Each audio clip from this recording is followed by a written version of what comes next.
To hear this and many more audiobooks in a podcast feed, please visit the first link in the description below.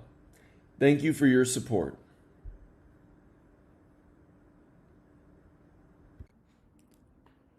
The Governance of China, Volume 3, by Xi Jinping. Audiobook, Part 9. Risk Management. Ensure absolute party leadership over national security. Main points of the speech at the first meeting of the National Security Commission under the 19th CPC Central Committee. April 17th, 2018. In terms of national security work in the new era, we should strengthen the party's centralized and unified leadership, take cognizance of the current situation, adopt a holistic approach to national security, and strive for further progress. In so doing, we will provide a strong guarantee for the two centenary goals and the Chinese dream of national rejuvenation. Since it was established 4 years ago, the National Security Commission has upheld overall leadership by the party, in line with the requirements of a holistic approach to national security. The Commission has put in place a general framework of the national security system, developed the theory, improved the strategy, and established a coordination mechanism. Many long-standing and complex problems have been solved, and many long-sought objectives accomplished. We have strengthened our work in all respects and have secured favorable conditions for safeguarding our national security. The road ahead will not be plain sailing. The brighter the prospects, the more we should enhance our awareness of potential dangers, raise our vigilance, and fully understand and effectively address major risks and challenges. We must direct our attention to key issues and areas and prevent internal and external risks and challenges from interacting, combining, and accumulating so as to constantly improve our national security. In order to implement a holistic approach to national security, we must coordinate development and security. We should make use of our development achievements to consolidate the foundation for national security and cultivate a secure environment conducive to economic and social development. Consider the people's security, political security, and the supremacy of our national interests as three essential elements of an indivisible whole. The people's security is the purpose of maintaining national security, political security, the foundation, and the supremacy of national interests, the guideline. We must ensure that the people live in peace and contentment. The party remains in power, and the country enjoys lasting stability. Focus on prevention and act effectively whenever risks arise. Safeguard and shape national security. To shape national security is to safeguard it at a higher level and with greater foresight. China will act as a responsible major country and work with others to build a global community of shared future. Make coordinated plans. We must always approach national security in the context of overall development of socialism with Chinese characteristics and fully mobilize all parties' initiatives to form a joint force. National security work should meet the requirements of the new era. While keeping one eye on the present, we must keep the other on the future. We need to safeguard political security, improve the national security system, refine the strategies and policies, strengthen our capacity, prevent and control major risks, strengthen the legal system, and raise the security awareness of the general public.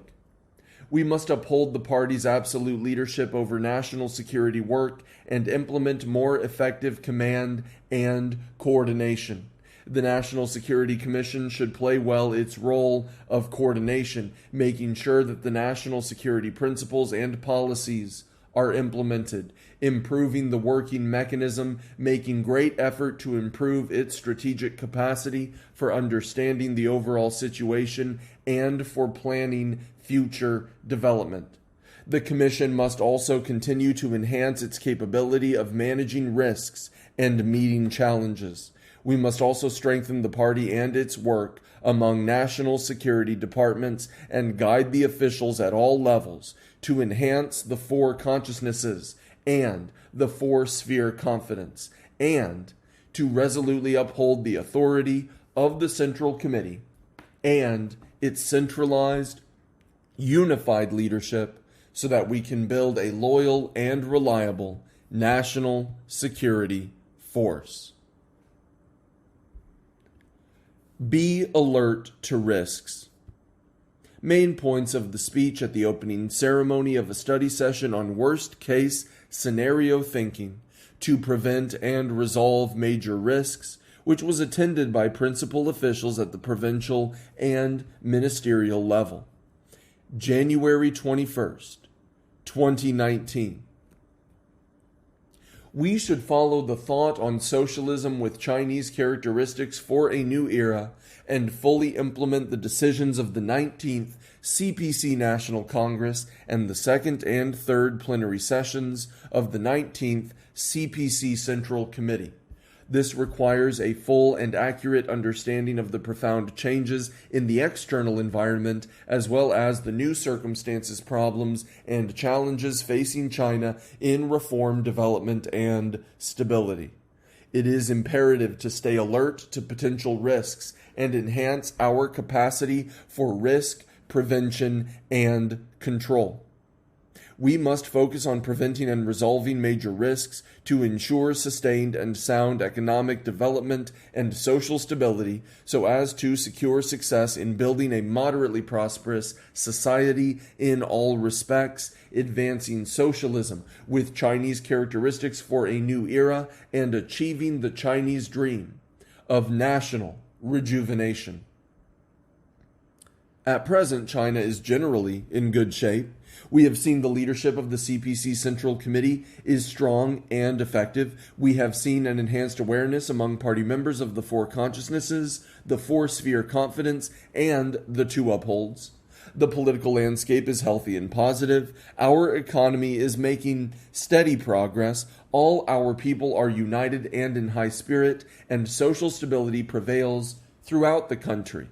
In the face of a confusing and changing international landscape, a complex and sensitive neighboring environment, and the formidable tasks of reform, development, and maintaining stability at home, we should stay keenly alert to black swan and gray rhino events, and seize the initiative to prevent risks from arising while adopting effective measures to address and resolve those that do arise. We must be fully prepared and make proactive strategic moves to convert danger into safety and adversity into opportunity. Party committees and governments at all levels must pursue a holistic approach to national security and work to meet the requirements set out by the CPC Central Committee for Political Security in our country. We should continue to consolidate and strengthen the preponderance of mainstream opinions and intensify guidance on public opinion. At the same time, we need to accelerate the establishment of a system for integrated internet management to promote a law-based cyberspace. Priority should be given to improving the system of political education for young people with updated content and forms, helping them foster a sound outlook on the world, life, and values, and building up their confidence in the path, theory, system, and culture of Chinese socialism, so as to ensure that new generations are well prepared to carry forward the socialist cause. China's economy is doing well on the whole, while facing profound and complicated changes in the international and domestic environment. It is inevitable that we will encounter challenges in pushing ahead with supply-side structural reform. Despite some new and worrisome developments amid steady economic growth, it is essential for us to maintain confidence in our strategies and advance the economy in the right direction, while remaining alert and ready to identify and address potential major economic risks with appropriate measures. All provincial authorities and central departments should strike a balance between maintaining steady growth and diffusing risks, and in doing so, we must keep a proper pace and intensity. It is necessary to implement a long-term mechanism for promoting the steady and sound development of the real estate market. We should strengthen market psychological analysis, improve evaluations of the impact of new policies on the financial market, and better guide public expectations. Market monitoring and regulatory coordination should be enhanced to eliminate risks promptly. We should take concrete measures to make financing easier and more affordable for medium-sized, small, and micro businesses, intensify our efforts to help enterprises in stabilizing employment, and put into practice the policy of giving high priority to employment. Greater efforts are needed to speed up the disposal of zombie enterprises and facilitate the redeployment of their employees so as to unleash untapped resources and move faster towards a balanced market. All provincial authorities and central departments should take effective steps to stabilize employment, financial markets, foreign trade, foreign investment, domestic investment, and public expectations, and keep economic growth within a reasonable range. Security in the field of science and technology constitutes a critical component of national security. We need to enhance our systems and capacity in this area. In order to achieve higher overall efficiency, the national innovation system should be improved to avoid duplicated resource allocation, to integrate dispersed research efforts, to clearly define the functions of innovative participants, and to solve other major problems. We should reinforce the systems and mechanisms for innovation by overcoming weaknesses. It is imperative to improve strategic analysis and adopt forward-looking plans for innovation in key areas. We should accelerate the configuration of national laboratories, restructure the system of key national laboratories, set up major innovation bases and platforms, and integrate the efforts of enterprises, universities, and research institutes. We need to strengthen our overall planning for key scientific and technological programs concerning national security and overall economic and social development, and reinforce our national strategic strength in science and technology. We should accelerate the establishment of an early warning and monitoring system to ensure the security of our science and technology. We should advance legislation on artificial intelligence, gene editing, medical diagnosis, automated driving, drones, and service robots. To maintain social stability, we should ensure the implementation of various measures for security and stability and resolve the immediate concerns of the people. Efforts should be made in areas including employment, education, social security, medicine and healthcare, food safety, workplace safety, public security, and regulation of the housing market to enhance the people's sense of gain, happiness, and security.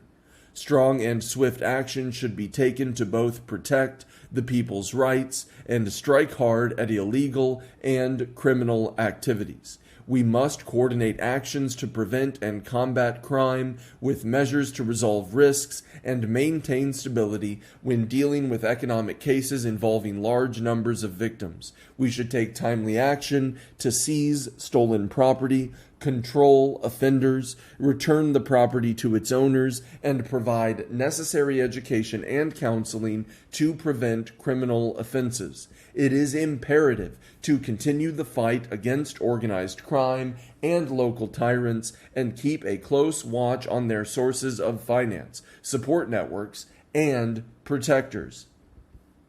We should focus on combining prevention and punishment and addressing both symptoms and root causes. We need to upgrade the multidimensional crime prevention and control system with the aid of information technology to maintain a strong deterrence against criminal acts and enhance the people's sense of security. Further efforts should be made to modernize social governance, carry on and develop the Feng Chiao model in maintaining public security. Footnote 1.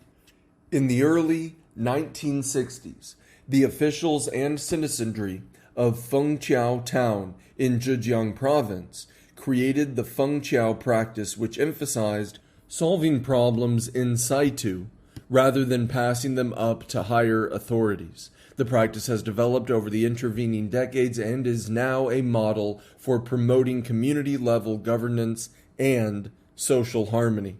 Relying on the people, the party committee and government devote their efforts to preventing disputes and solving problems so as to maintain social stability and promote development, end of footnote 1, and improve the social coordination mechanism for a safe and secure society, thus fundamentally enhancing our capacity to better maintain social stability. The world is undergoing profound changes at an accelerating pace, generating more sources of instability and risk. In the face of an increasingly complex and challenging international landscape, we must give consideration to both the domestic and the international situation, and balance development and security. We need to exercise overall coordination with a focus on major issues and take effective precautions against interconnected risks. It is imperative to reinforce the protection of our country's overseas interests and ensure the safety of major projects, personnel, and institutions overseas. We should improve the guarantee system for the Belt and Road Initiative to safeguard our sovereignty, security, and development interests and create a sound external environment for China's reform, development, and stability. Since the 18th CPC National Congress in 2012, we have made marked progress in strengthening party discipline in a spirit of self-reform and removing serious hidden threats to our party. However, this does not mean we can rest on our laurels. Our party is still confronted with long-term and complex tests of its capacity to exercise governance, carry out reform and opening up, develop the market economy, and respond to external volatility. At the same time, our party is also facing intense and severe threats, such as lack of drive, incompetence, disengagement from the people, inaction, and corruption. This conclusion is drawn from the analysis of actual conditions. All party members must continue to strengthen their commitment to the four consciousnesses, the four-sphere confidence, and the two upholds. It is essential to closely follow the Central Committee in terms of thinking, political orientation, and actions, conscientiously safeguard party solidarity and unity, strictly abide by the party's political discipline and rules, and always maintain close ties with the people. As the country is at a crucial stage in its effort to achieve national rejuvenation and remove barriers to further reform and development, it is in need of officials who forge ahead with determination and tenacity and have the courage and ability to stand firm at critical moments. We have secured a sweeping victory in the fight against corruption since the 18th CPC National Congress, but the fight has not ended, and we still face grave and complex challenges. We must remain firm in our zero-tolerance attitude to corruption, never slacken our efforts, and take resolute and sustained action to win this prolonged battle. Preventing and resolving major risks is the political responsibility of party committees, governments, and officials at all levels. We must fulfill all our responsibilities in this regard through concrete, meticulous, and effective efforts. We should sharpen our awareness of risks, remain mindful and thoughtful of the broader picture, remain sensitive to development trends, and plan ahead against potential risks. To enhance our ability to resolve risks, we should be able to perceive the nature of complex phenomena, identify the key problems and their causes, make prompt decisions, and effectively solve problems by guiding and organizing the people, and by integrating all forces. Officials should strengthen theoretical cultivation by conducting in-depth studies of the tenets of Marxism, fully understanding the thought on socialism with Chinese characteristics for a new era, and their underlying dialectical materialist worldview and methodology. We should have strategic and historical perspectives, develop creative and worst-case scenario thinking, adopt a dialectical approach, and think in terms of the rule of law, so as to discover the laws behind problems and accumulate our experience and improve our capability. It is imperative to enhance risk prevention and control mechanisms, establish mechanisms for risk analysis and assessment, risk assessment in the decision-making process, and collaboration and division of responsibility in risk prevention and control. We should take the initiative to reinforce coordination and cooperation so that each level of leadership exercises strict supervision on the work of the next lower level to ensure implementation. Preventing and resolving major risks requires our energetic and persevering commitment. Officials should have the courage to take on responsibilities and confront problems while retaining determination and improving their capability to solve problems. Young officials should be field trained through participation in major programs. Leadership teams and leading officials should become more experienced and capable through practice, maintain a strong will to overcome all challenges, properly deal with every major risk, and thoroughly promote reform, development, and stability. Meet challenges head on. Main points of the speech at the opening ceremony of a training program for younger officials at the Central Party School, National Academy of Governance, during its 2019 fall semester. September 3rd, 2019. Officials, especially younger officials, must undergo strict theoretical and political studies and be tempered by practice. You should enhance your capability and meet challenges head on, and work tenaciously towards the two centenary goals and the Chinese dream of national rejuvenation. The emergence and development of Marxism and socialist countries are stories of hardship and struggle. The Communist Party of China, the People's Republic of China, the reform and opening up policy, and socialism with Chinese characteristics for a new era all came into being, developed, and grew in strength in the course of this struggle. Today's world is in the midst of great changes that have not been seen in a century. The great struggle, the great project, the great cause, and the great dream are flourishing under the party's leadership. The tasks of advancing reform, promoting development, and maintaining stability are arduous. We are facing a historic opportunity and also a series of major risks and tests. To achieve the goals and targets set by the party, we must enhance our capability and meet challenges head on. Achieving national rejuvenation is no easy task. It will take more than drum beating and gong clanging to get there. Realizing this great dream demands a great struggle. The tests we face on the way forward will only become more complex as we press on, and we must be prepared to crest unimaginable waves. The struggle on all fronts is not short-term, but long-term, extending across the whole process of realizing the second centenary goal. We must enhance the four consciousnesses, reinforce the four-sphere confidence, and ensure the two upholds. Furthermore, we need to strengthen our will to confront the grim challenges that lie in front of us. We must steel ourselves, take proactive action, and dare to fight and win. We communists have a clear direction, stance, and principle in our struggle.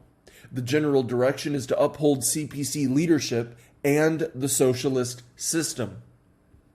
We must fight resolutely and successfully against any risks and challenges that endanger party leadership, the socialist system, the sovereignty, security, and development interests of our country, our core national interests and principles, the fundamental interests of our people, the realization of the two centenary goals, and the rejuvenation of the Chinese nation.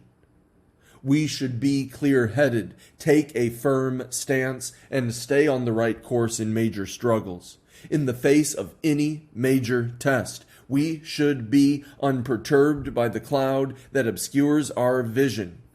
Footnote 1. Wang Anshi, mounting the Fei Lai Peak. Deng Fei Lai Feng. Wang Anshi, 1021 to 1086, was a thinker, writer, and statesman of the Northern Song Dynasty. End of footnote 1. And remain steadfast while riotous clouds sweep past. Footnote 2. Mao Zedong, The Fairy Cave, inscription on a picture taken by Comrade Li Jin. Mao Zedong Poems, Chinese/English edition. Foreign Languages Press, Beijing, 1999, page 79, end of footnote 2. Communists have always been ready for the struggle to resolve problems, threats, and challenges. China has entered a period when threats and challenges will accumulate and may surface en masse. Major issues will therefore arise in no small number in the fields of the economy, politics, culture, society, the eco-environment, national defense and the military, Hong Kong, Macau and Taiwan affairs, foreign affairs, and the work to strengthen the party. They will become increasingly complex, and leading officials should be sharp and quick in foreseeing and identifying potential threats, perceiving their locations, forms, and likely trends, and resolving them as necessary. Struggle is an art, and we must be adroit practitioners. In major endeavors, we should strengthen our awareness of potential dangers while maintaining strategic confidence, make sound strategic judgments and tactical decisions, and focus on both process and result. Leading officials should fulfill their due responsibilities, be ready and able to fight and prevail at all times and in all circumstances. We should pay close attention to strategies and methods and master the art of struggle.